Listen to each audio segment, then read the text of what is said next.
کہ اعمال کی لذت کی حس ختم ہو چکی گناہوں کی وجہ سے، پتہ ہی نہیں چلتا ہم نماز پڑھ رہے ہیں یا تلاوت کر رہے ہیں یا ذکر کر رہے ہیں۔ انسان اگر اپنے قلب کی کیفیت کو جانچنا چاہے، اس کا ایک لٹمس ٹیسٹ ہے۔ لٹمس ٹیسٹ کہتے ہیں کہ آپ کے پاس ایک چھوٹی سی کوئی یعنی پرزہ ہے کاغذ کا، اس کو آپ ڈبو۔ السلام علیکم سامعین، پیر صاحب کے مزید بیانات سننے کے لیے ہمارے چینل ایمان و سکون کو سبسکرائب کریں۔ العزت عما یصفون وسلام علی المرسلین والحمد للہ رب العالمین۔ اللہم صلی علی سیدنا محمد وعلی آل سیدنا محمد وبارک وسلم۔ دین اسلام کی بنیاد 5 ستونوں پر ہے۔ بنی الاسلام علی 5، اس میں ہے ایک ایمان، پھر نماز، پھر روزہ، زکوٰۃ اور حج، یہ 5 اعمال بنتے ہیں۔ ایمان لانے کے بعد سب سے اہم عمل نماز ہے، اور قیامت کے دن سب سے پہلے اسی کے بارے میں پوچھا جائے گا۔ روز محشر کے جہاں گداز بود، اولی پرسش نماز بود، سب سے پہلے نماز کے بارے میں پوچھا جائے گا۔ اور نماز کی پابندی نہ کرنے کی وجہ سے اکثر لوگ جہنم میں جائیں گے۔ چنانچہ قرآن مجید میں اللہ تعالیٰ فرماتے ہیں کہ جہنمیوں کو جہنم کی آگ میں جلتا دیکھ کر فرشتے پوچھیں گے کہ تم کون سا عمل کرتے تھے کہ تم اس بری جگہ جہنم میں آ گئے؟ قالوا لم نک من المصلین، پہلا جواب وہ یہ دیں گے کہ ہم بے نماز تھے۔ تو جہنم میں جانے کی بنیادی وجہ بے نمازی ہونا، اور اعمال بھی ہیں مگر یہ عمل خصوصیت کے ساتھ، اس لیے نماز کو بنانے کی ضرورت ہے۔ نبی علیہ السلام صحابہ کو نماز پڑھ کے دکھاتے تھے اور فرماتے تھے صلو کما رأیتمونی اصلی، کہ جس طرح میں تمہارے سامنے نماز پڑھ رہا ہوں تم بھی اسی طرح نماز پڑھنے کی کوشش کرو۔ تو نماز کو سیکھنا یہ گویا صحابہ کی سنت ہے، انہوں نے نبی علیہ السلام سے سیکھی، اور ہر دور اور ہر زمانے میں مریدین اپنے شیوخ سے نماز سیکھتے رہے۔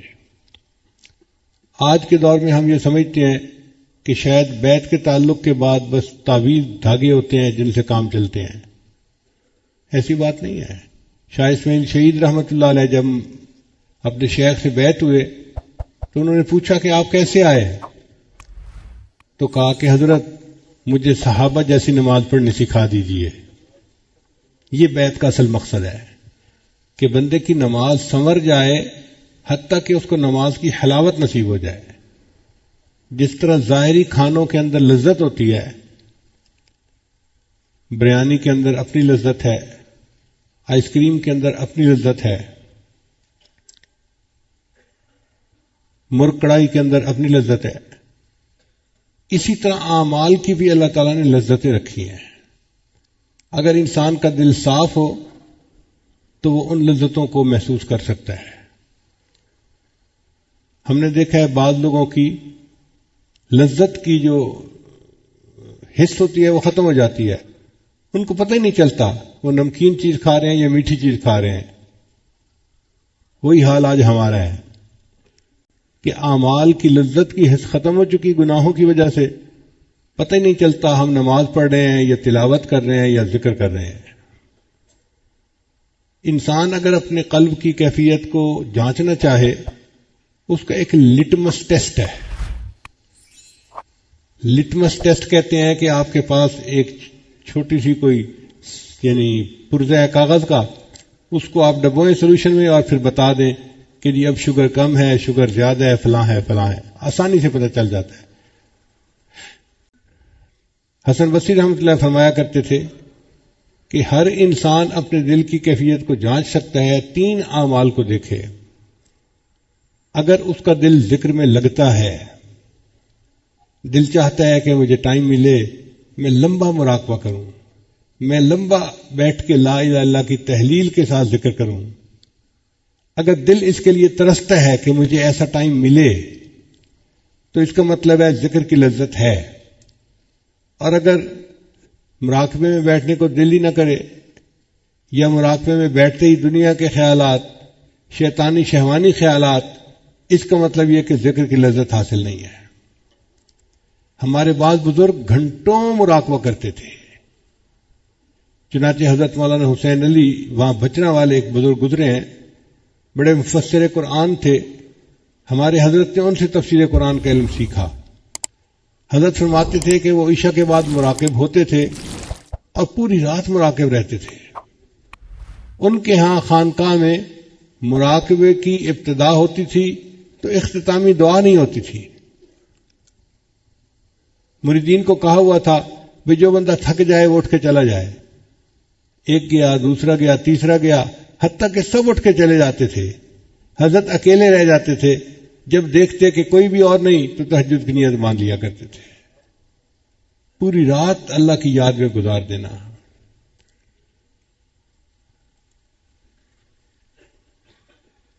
مصر کے ایک بڑے بزرگ گزرے ہیں، سید بدوی رحمت اللہ علیہ۔ ان کے بارے میں آتا ہے کہ وہ 40 دن کا مراقبہ کیا کرتے تھے۔ تو مجھے حیرت ہوئی کہ 40 دن کا، تو کتاب میں تفصیل لکھی ہوئی تھی کہ وہ صرف نماز کے لیے اٹھتے تھے اور جماعت کے ساتھ نماز پڑھ کے پھر مراقب، یا کسی وقت بھوک پیاس کی وجہ سے اٹھتے تھے اور کھانا کھا کے پھر مراقب۔ 40 دن وہ مراقبے ہی کی صورت میں گزارا کرتے تھے، اور اس کی وجہ سے ان کے چہرے پہ اتنا نور آ گیا تھا کہ لوگ ان کے چہرے کی نورانیت کو دیکھ نہیں سکتے تھے۔ تو آخری عمر میں وہ چہرے کو چھپایا کرتے تھے، جیسے عورتیں چہرے پہ نقاب رکھتی ہیں نا پردے کی وجہ سے، وہ اس طرح چہرے پہ نقاب رکھتے تھے۔ ایک مرتبہ ان کے خادم نے کہا کہ مجھے اتنا عرصہ ہو گیا خدمت کرتے ہوئے، آپ مجھ سے بھی چہرہ چھپاتے ہیں، مجھے تو اپنا چہرہ چھپا دیجیے۔ تو انہوں نے چہرے سے نقاب ہٹایا تو ان کا مرید جو تھا وہ وہیں غش کھا کر گرا، بے ہوش ہو گیا۔ اور یہی حال حضرت موسیٰ علیہ السلام کا تھا، جب ان پر تجلی پڑی تھی اس کے بعد لوگ ان کے چہرے کی نورانیت کو دیکھ نہیں سکتے تھے۔ تو سید بدوی رحمت اللہ علیہ کی بھی کیفیت یہی تھی، اتنا اللہ کا ذکر کرتے تھے کہ 40 دن تک مراقبہ کرتے تھے، اور بعض ہمارے بزرگ پوری پوری رات مراقبہ کرتے تھے۔ کیوں؟ ان کو ذکر کی لذت ملتی تھی۔ اللہ کے بڑے مزے جو بھی چاہے وہ چکھ لے، یہ تو کر کے دیکھنے کا کام ہے۔ اگر شروع میں لذت محسوس نہیں ہوتی تو استغفار کریں، اللہ سے دعائیں مانگیں اور کوشش کریں، چند دنوں کے اندر ذکر کی لذت ملنی شروع ہو جائے گی۔ پھر ایسا مزہ آئے گا کہ دل چاہے گا کہ میں مراقبے میں بیٹھوں اور کوئی مجھے ڈسٹرب نہ کرے۔ ایسے بھی لوگ ہیں دنیا میں جو روزانہ کے معاملات کرنے سے پہلے 2 رکعت نفل پڑھتے ہیں، یا اللہ اب میں معاملات میں بیٹھ رہا ہوں، کوئی بندہ نہ آ جائے جو مجھے ڈسٹرب کرے۔ تو گھنٹوں ذکر کرنا مشکل نہیں ہے، مگر اس کی لذت مل جائے تو۔ آج بچوں کو دیکھو، آئی پیڈ کے اوپر گھنٹہ 2 گھنٹے بیٹھنا کوئی مشکل نہیں ان کے لیے۔ اگر ایک بچے کو آئی پیڈ پہ تصویریں دیکھنے کا اتنا مزہ آتا ہے تو اللہ والے جو ذکر میں بیٹھتے ہیں ان کو بھی اپنے دل کی سکرین پہ پتہ نہیں کیا دیکھنے کا مزہ آتا ہے۔ رہوں بیٹھا میں اپنا سر جھکا کر،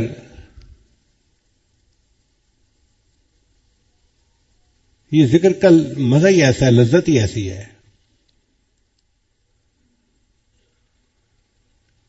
ویسے ایک دستور ہے کہ دنیا میں کسی بھی بڑے آدمی کو آپ ملنے کے لیے جائیں تو آپ کو انتظار میں بیٹھنا پڑے گا۔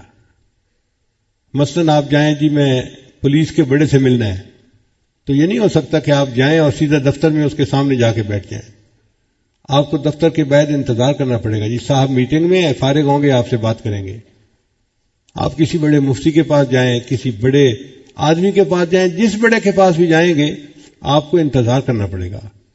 اور اگر کوئی VIP پرسنالٹی ہے، جیسے ملک کا صدر ہوتا ہے، تو پھر تو آپ کو ہو سکتا ہے مہینوں انتظار کرنا پڑے۔ تو جس طرح دنیا کے کسی بڑے سے ملنے کے لیے انتظار کرنا پڑتا ہے، اللہ تعالیٰ کا دیدار پانے کے لیے بھی بندے کو انتظار کرنا پڑتا ہے۔ اب یہ انتظار دنیا میں اگر شروع کر دیں تو ہر روز آدھے گھنٹے کا مراقبہ، 1 گھنٹے کا مراقبہ، میرے وہ جو انتظار کا ٹائم ہے وہ پورا ہوتا جا رہا ہے۔ اگر دنیا میں اس نے انتظار کا ٹائم مکمل کر لیا، اللہ اس کو قیامت کے دن اپنا دیدار عطا فرما دیں گے، اور اگر دنیا میں یہ عمل نہ کر سکا تو پھر اس کو آگے جا کر انتظار کرنا پڑے گا، پھر اس کو اللہ تعالیٰ جنت دیں گے اور اپنا دیدار عطا فرمائیں گے۔ لیکن بڑے کے ملاقات سے پہلے انتظار کی گھڑیاں پوری کرنی پڑتی ہیں، انہی کا نام مراقبہ ہے۔ ہم مراقبے کو اس نیت کے ساتھ کریں، اللہ میں آپ کا دیدار چاہتا ہوں، اور اس کے لیے یہ جو انتظار کی گھڑی ہیں میں دنیا میں پوری کر رہا ہوں۔ آج آدھا گھنٹہ، 15 منٹ، 1 گھنٹہ، 2 گھنٹے، اللہ یہ گھنٹوں کیا چیز ہے؟ آپ دیدار کا وعدہ تو کریں، پوری زندگی لگانے کو تیار ہوں۔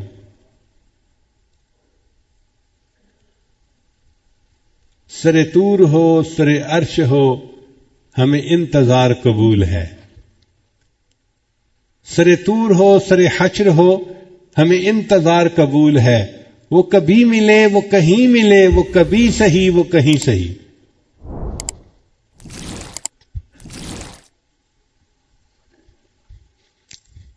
اللہ آپ ملنے کا وعدہ تو کریں، کبھی ملے، کہیں ملے،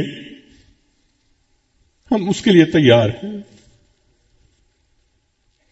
تو جب دل کی یہ کیفیت ہوگی پھر ذکر میں بیٹھنا مشکل نہیں ہوگا، انسان مصروفیات میں سے ٹائم نکال لے گا اور کچھ نہ کچھ وقت نکال کے روزانہ اللہ کی یاد میں بیٹھے گا۔ جس طرح ذکر کی لذت ہے، اسی طرح اللہ کے قرآن پڑھنے کی بھی لذت ہے، مگر وہ لذت ہر بندہ نہیں محسوس کر سکتا۔ جس طرح نابالغ بچہ بلوغ کی لذت سے واقف نہیں ہو سکتا، جو انسان اپنے دل کی صفائی نہ کرے وہ قرآن کی لذت سے واقف نہیں ہو سکتا، اور جن کو لذت آتی ہے وہ پوری پوری رات قرآن کی تلاوت کرتے ہیں۔ اللہ کے محبوب صلی پوری رات قرآن مجید کی تلاوت میں گزار دیتے تھے۔ سیدہ صدیقہ رضی اللہ تعالیٰ عنہ ایک پوری رات قرآن پاک کی آیت پڑھتی رہیں، وَبَدَا لَهُم مِّنَ اللَّهِ مَا لَمْ يَكُونُوا يَحْتَسِبُونَ۔ سیدنا صدیق اکبر کا بھی یہی حال تھا، سیدنا عمر فاروق کا بھی۔ امام اعظم حنیفہ رحمۃ اللہ علیہ بھی پوری پوری رات قرآن کی تلاوت کرتے رہتے تھے، عشاء کے وضو سے فجر کی نماز پڑھا کرتے تھے، ان کو لذت ملتی تھی۔ تذکرۃ الحفاظ ایک کتاب ہے جس میں قرآن مجید کے حفاظ کے واقعات ہیں۔ اس میں نے ایک عجیب واقعہ پڑھا، لکھا ہوا تھا کہ ایک نوجوان کی شادی ہوئی تو پہلی رات وہ بیوی سے ملاقات کے لیے کمرے میں گیا، ایک دوسرے کے ساتھ سلام کیا، اور میاں بیوی دونوں نے یہ فیصلہ کیا کہ ہم 2 رکعت نفل پہلے پڑھ لیتے ہیں، پھر آپس میں ملاقات کریں گے۔ چنانچہ خاوند نے مصلی پہ نیت باندھ لی اور بیوی نے ذرا پیچھے نیت باندھ لی۔ اب یہ بچہ پوری رات عبادت کرنے کا عادی تھا، جب اس نے قرآن مجید کی تلاوت شروع کی تو اس کو مزہ آیا، لطف آیا، یہ قرآن مجید پڑھتا رہا حتیٰ کہ فجر کی اذان کا وقت ہو گیا۔ جب سلام پھیرا تو اس وقت اس کو محسوس ہوا اور میری تو شادی کی پہلی رات تھی اور بیوی تو میرے پیچھے بیٹھے میرا انتظار کر رہی ہے۔ بیوی نے بھی کہا آپ خود بھی تھکے اور آپ نے مجھے بھی ساری رات تھکا دیا۔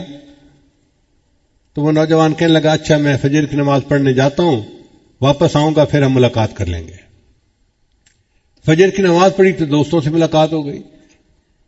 تو نوجوان بچے آپس میں باتیں تو کرتے ہی ہیں۔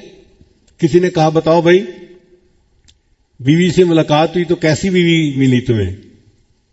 وہ سچ کا زمانہ تھا، جھوٹ نہیں بولتے تھے۔ اس نے کہا جی میری تو بیوی سے ملاقات ہی نہیں ہوئی۔ وہ کہنے لگے تو بھی کیسا مرد ہے کہ بیوی ساری رات تیرے پاس رہی، تیرے کمرے میں رہی، اور تو کہتا ہے کہ ملاقات کا وقت ہی نہ ملا۔ اس وقت اس نے کہا کہ اللہ کی قسم میں نے 2 رکعت نفل کی نیت باندھی تھی، قرآن مجید کی لذت مجھے ایسی ملی ذہن سے خیال ہی نکل گیا کہ بیوی انتظار میں بیٹھی ہوئی ہے۔ تو ذکر کی اپنی لذت ہے، قرآن مجید کی اپنی لذت ہے، اور نماز کی اپنی لذت ہے۔ سب سے پہلے درجے پر ہے ذکر کی لذت، پھر اس سے اونچے درجے پہ ہے قرآن مجید کی لذت، اور اس سے بھی اونچے درجے پہ ہے نماز کی لذت۔ ذکر کی لذت ایسی ہے جیسے کوئی دور سے بیٹھ کے محبوب کو یاد کرتا ہے، اس کو بھی مزہ آتا ہے.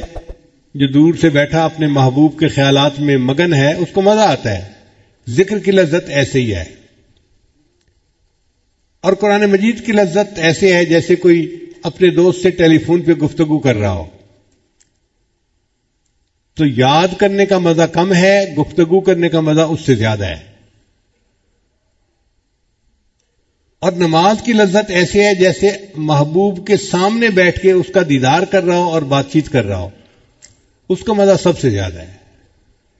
تو نماز کی کیفیت ہے کہ جیسے بندہ اللہ کا دیدار کر رہا ہے اور اس سے ہم کلامی بھی کر رہا ہے.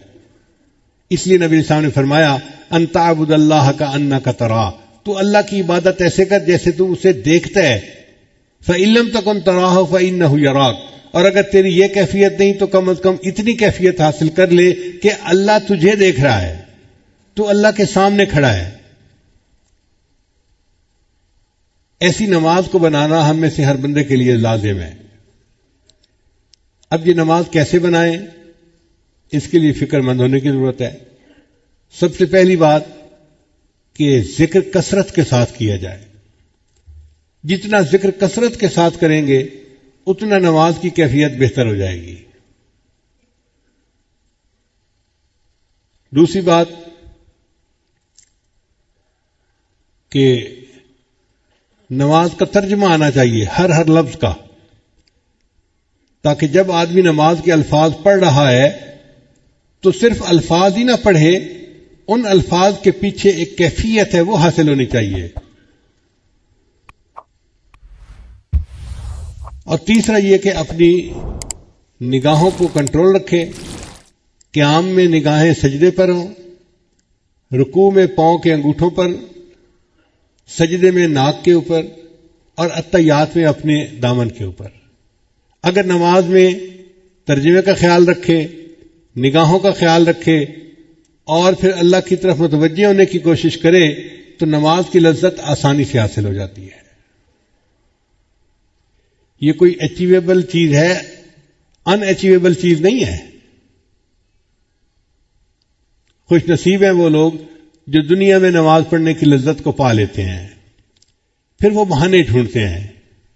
5 فرض نمازوں سے ان کی محبت کا جذبہ ٹھنڈا نہیں ہوتا، وہ اللہ سے ملاقات کے لیے بہانے ڈھونڈتے ہیں. اشراق پڑھ لو جی، چاشت پڑھ لو جی، اوابین پڑھ لو جی، تہجد پڑھ لو، اور جی صلاۃ الحاجت پڑھ رہا ہوں، میں تو تحیۃ الوضو پڑھ رہا ہوں، میں تو تحیۃ المسجد پڑھ رہا ہوں. یہ اصل میں سب نوافل بہانہ ہیں اللہ سے ملاقات کے. جیسے بچوں کو وقت ملتا ہے نا تو 5 منٹ بھی ملیں وہ اپنا فون آئی پیڈ کھول کے بیٹھ جاتے ہیں. ایسے اس بندے کی کیفیت ہوتی ہے، اس کو چند منٹ ملتے ہیں، یہ فوراً نماز کے چند نفل پڑھ لیتا ہے کیونکہ اس کو مزہ آ رہا ہوتا ہے.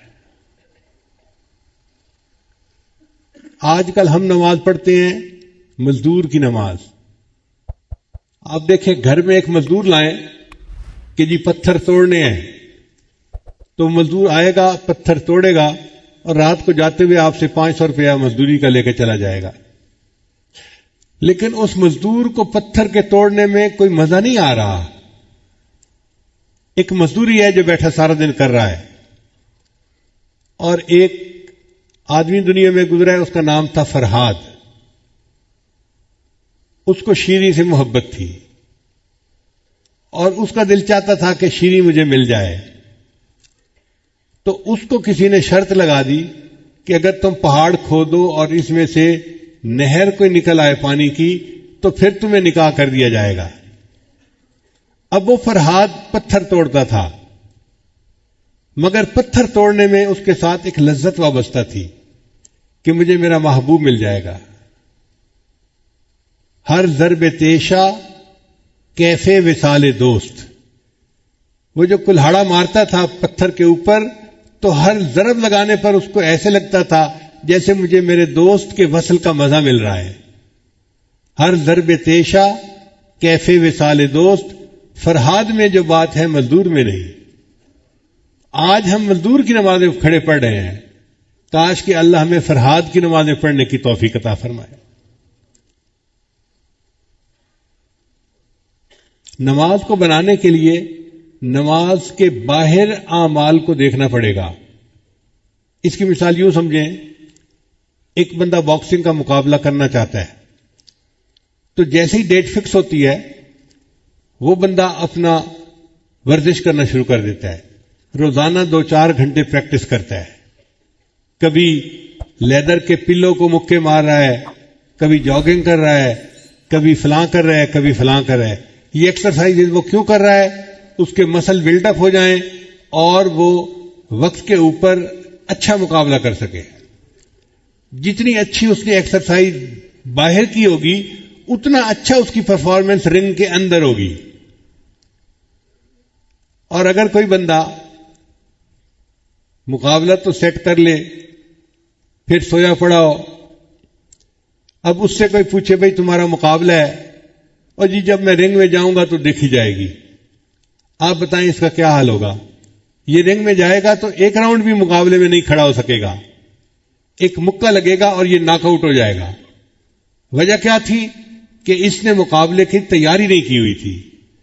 اسی طرح ہم لوگ اگر اپنی نماز بنانا چاہتے ہیں تو ہمیں نماز کے باہر تیاری کرنی پڑے گی، اور نماز کے باہر تیاری کیا ہے؟ ذکر کی کثرت کرنا، مسنون دعائیں پڑھنا، گناہوں سے بچنا، یہ نماز کے باہر کی تیاری ہے۔ اب جو بندہ ذکر میں لگا ہوا ہے تو 80-90% اس کی توجہ اللہ تو پہلے بنی ہوتی ہے، پھر جب مصلی پہ کھڑا ہو کے اللہ اکبر کہتا ہے تو 90% کا 100% ہو جانا کوئی مشکل کام نہیں ہوتا۔ ہم غفلت کی زندگی گزارتے پھر رہے ہوتے ہیں، مصلی پہ آ کے اللہ اکبر کہتے ہیں، تو ایسے تو نہیں ہو سکتا کہ غفلت سے یکدم ہمیں حضوری کی کیفیت حاصل ہو جائے۔ آپ فرق کا اندازہ لگائیں نا، ایک ہماری زندگی ہے کہ نماز کے دوران بھی اللہ سے غافل ہیں، حالت نماز میں بھی دنیا کے خیالات ہیں، حالت نماز میں بھی بندوں کے خیالات ہیں، نماز میں کھڑے ہوئے بھی اللہ سے غافل ہیں۔ اور ایک اللہ کے وہ بندے ہیں جو بازار میں بیٹھے ہیں، خرید و فروخت کر رہے ہیں، اللہ فرماتے ہیں رجال اللہ تلہیہم تجارت ولا بیع عن ذکر اللہ، ان کو تجارت اور خرید و فروخت اللہ کے ذکر سے غافل نہیں کرتی۔ ایک وہ بلندی دیکھیں کہ تجارت کرتے ہوئے بھی اللہ سے غافل نہیں ہوتے، اور ایک ہم ہیں کہ نماز کی حالت میں کھڑے ہوئے اللہ سے غافل ہیں۔ اب ہیں کہاں اور پہنچنا کہاں ہے؟ اس لیے ہمیں چاہیے کہ ہم کثرت کے ساتھ ذکر کریں تاکہ ہمیں ذکر کی لذت نصیب ہو، پھر ہمیں قرآن مجید کی تلاوت کی لذت نصیب ہو، اور پھر ہمیں نماز کی لذت نصیب ہو۔ جس بندے نے دنیا میں نماز بنا لی وہ گویا کامیاب ہو گیا۔ اللہ تعالیٰ نے قرآن مجید میں 700 سے زیادہ دفعہ فرمایا ہے اقیموا الصلاۃ، نماز قائم کرو، نماز قائم کرو، نماز قائم کرو۔ ہم بچے کو ایک کام ایک دفعہ کہہ دینا تو سمجھتے ہیں ایک دفعہ کہہ دیا کافی ہے۔ ہماری کیا حالت ہے؟ اللہ تعالیٰ ہے، وہ مالک الملک ہیں، وہ ایک دفعہ کہہ دیتے بندوں کے لیے کافی تھا، یہ کہہ دیا۔ اس نے 700 مرتبہ اس بات کو ریپیٹ کیا، نماز قائم کرو، نماز قائم کرو، تو اس کا مطلب ہے کہ نماز کی کوئی اہمیت ہے نا۔ امام ربانی مجدد الثانی رحمۃ اللہ فرماتے ہیں کہ جنت میں جنتیوں کو اللہ کا دیدار نصیب ہوگا، جنت میں جنتیوں کو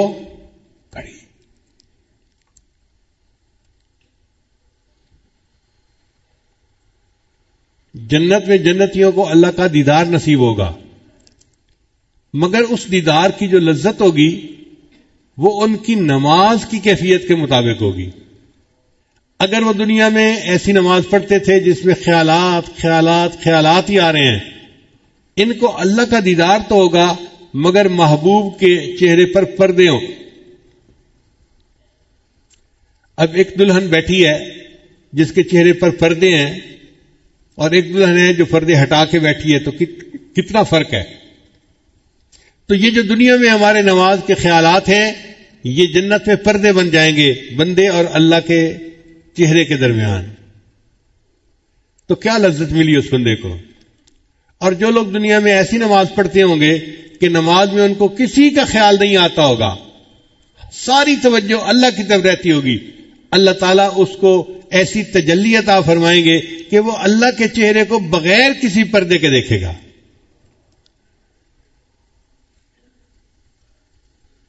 اس کو کہتے ہیں تجلی ذاتی دائمی، کہ اللہ کی تجلی کسی کو مل جائے اور دائمی مل جائے ہمیشہ کے لیے، یہ ہمیں نماز کی طرف سے ملے گی۔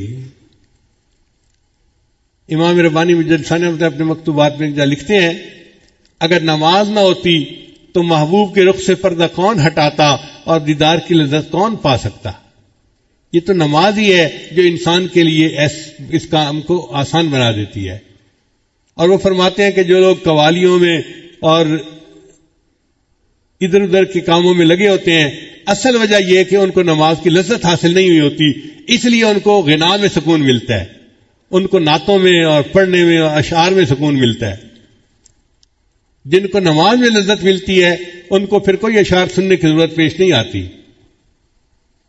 تو ہم اپنی نماز کو بنائیں تاکہ ہمیں اللہ تعالیٰ کے ہاں کامیابی نصیب ہو، اور قیامت کے دن جب اللہ کے حضور پیش ہوں تو اللہ تعالیٰ ہماری نماز کو دیکھ کے خوش ہو جائیں۔ بیعت ہونے کا اصل مقصد بھی یہی ہے، اور اسی کے لیے محنت کرنی چاہیے، اور جو بندہ محنت کرتا ہے اللہ اس کو اس کی مراد عطا فرما دیتے ہیں۔ السلام علیکم سامعین، پیر صاحب کے مزید بیانات سننے کے لیے ہمارے چینل ایمان و سکون کو سبسکرائب کریں۔